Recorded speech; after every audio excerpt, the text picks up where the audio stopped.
this hype train is by no means slowing down, guys. I think it's just gaining speed. Welcome back, people of Earth and elsewhere, to the channel where the content is spam, and I am Crackers. As promised, we've gotten the first 3 episodes of JoJo's Bizarre Adventure Diamond is Unbreakable anime, and now it's time for me to give my possibly unnecessary opinion of it. Too long? Don't want to watch? Short, sweet, and to the point version, its awesome fabulosity cannot be adequately described in human words. Absolutely and amazingly bizarre unto its name, David Production has truly outdone itself as of yet. Definitely a go-to for JoJo fans. Phew! Now that that's out of my system, I'm going to take my time to discuss some of the finer points of this production. Now, potential spoilers if you haven't watched episodes 1 through 3 of the Part 4 anime or read through the manga up until such and such a point, I suggest you do not complain if I give something away after this point because you have been fairly warned. Good. Starting at the beginning with episode 1.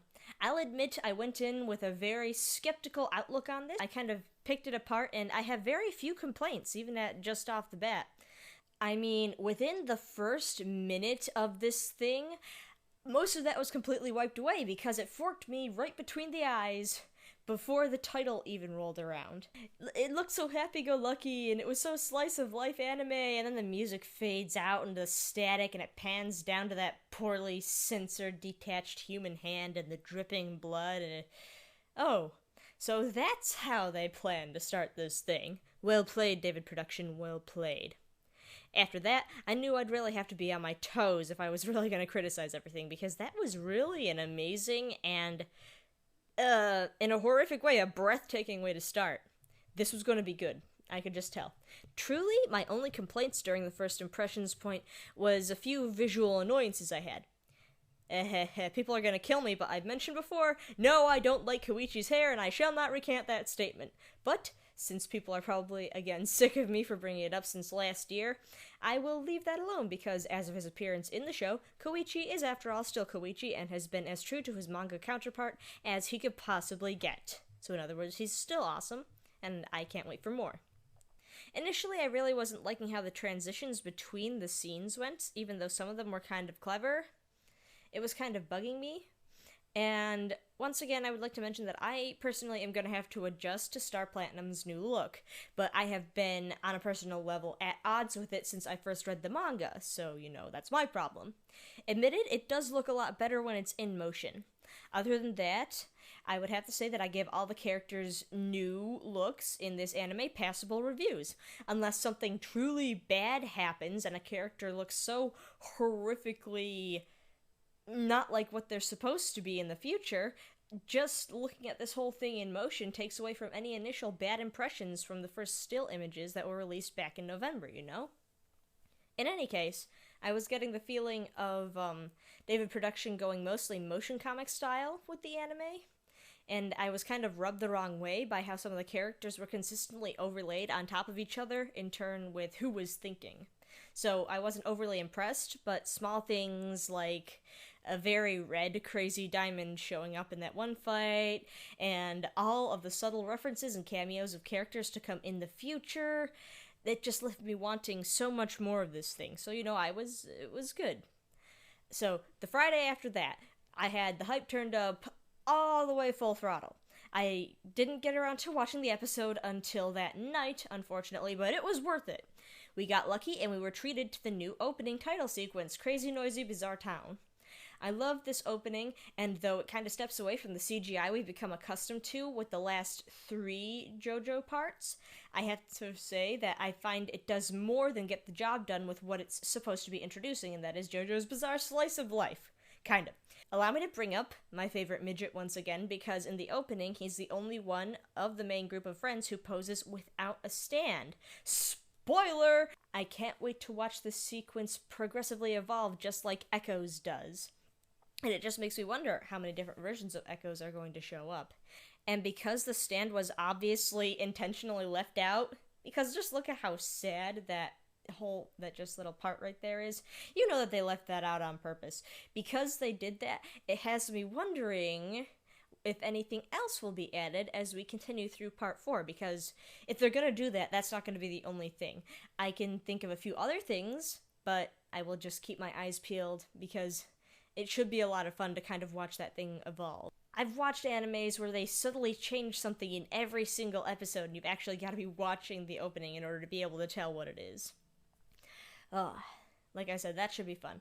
At this point, I'd like to say that I have no complaints concerning the story adaptation. I recently reread the manga for this particular part, and other than Josuke somehow just coming across as cooler in the anime, we've stuck to the manga pretty much to a T, and I couldn't be happier about that. As far as small things that I've loved, as it's been with many anime adaptations of manga, there are scenes that are kind of explained a bit more than in their original counterparts, probably because they have time that they have to be able to take up. Case in point, in the manga of Diamond is Unbreakable, we are left a lot of room to guess how it is. Josuke manages to swallow a rubber glove and then capture Aqua Necklace in it, tie it up, and then spit it back out again. The anime makes it fairly clear that Josuke uses Crazy Diamond to help him out with this. I'll be the first to admit that the whole he used his stand thing never occurred to me the first time I was reading it, shame on me.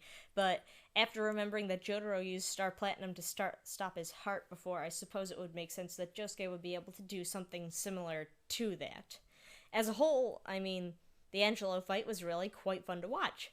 The only question left from this episode was, how long is it before we forget about Josuke's maternal grandfather? Most of us forgot the first time, you all know who you are, and this time around we are certainly going to forget about him again unless the animation goes to certain lengths to remind us of his loss. But really, it's not brought up again in the manga, really, so I think it's only a matter of time. It's sad, but let's all face facts, we're all going to forget again. Oh, speaking of forgetting, let us remember forever how every video associated with the song I Want You by Savage Garden exploded with JoJo comments as soon as the fandom found out that it was the ending song for this season. Like, seriously, maybe a handful of comments is conceivable, but the sheer magnitude of how the fandom just completely overtook the comment sections on these YouTube videos, maybe they're the first group of people were obviously people who, used the world stand and then left a landslide of comments first, and then it just kind of snowballed out of control from there. Who could have predicted that? Really? At this point, I really can't wait for the next season's ending already. I can't wait to see how that goes. Now, for the most recent episode, I'm going to keep this relatively short. As the story progresses, the transitions have actually gotten very clever and cool to see, and by this time I'm not really bugged at all by the formatting of these particular videos. There's a lot of panning and overlaying and stuff like that. At some points, it almost looks cheap, but at some other points, it really seems to be starting to add to the experience, so I'm just going to let that go for a little while. If it really becomes an issue, I'll bring it up again.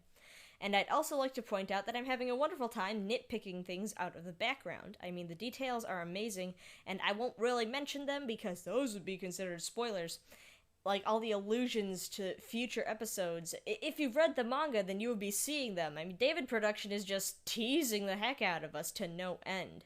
And then there are the little small things that probably could have been overlooked, but they go to, just a little extra length to make sure you see the small animations that they still kept in there. As the Nijimura brothers are arguing, you can subtly see Josuke walking past Okuyasu when he was distracted. It's one of those things where it was just out of the corner of the screen, but they still put that in there. They weren't lazy. They didn't say, well, it can be heavily implied and stuff like that. No, they actually did it. When Josuke goes to make sure that his opponent is knocked out after the whole potted plant accident, which was very funny to watch, by the way. Koichi's body is very small, but quite visibly already being dragged away towards the house. Small things, people, small things, but it's these kind of things that really make me happy. In conclusion, here's a disco heart for you guys, because I couldn't think of anything else to draw.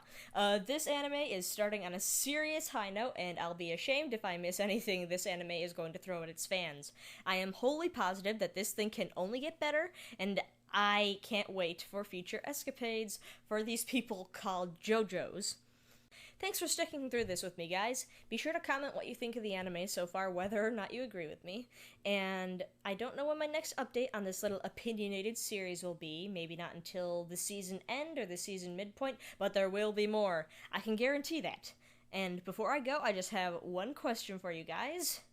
This particular part, that is part 4, is longer than Stardust Crusaders was, so there is definitely going to be 2 seasons.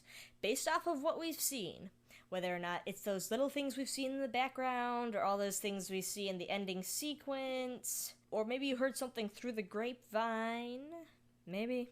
Where do you think they're going to make the split between Season 1 and Season 2? At what point, based off of the manga, do you think they're going to stop and just say, okay, the next season is going to pick up here? Where's the split going to be between half 1 and half 2 of Diamond is Unbreakable? I can't wait to see you guys' answers and discuss it, because I have a few theories of my own, but I want to know what you guys say. Until the next video, you guys, ciao!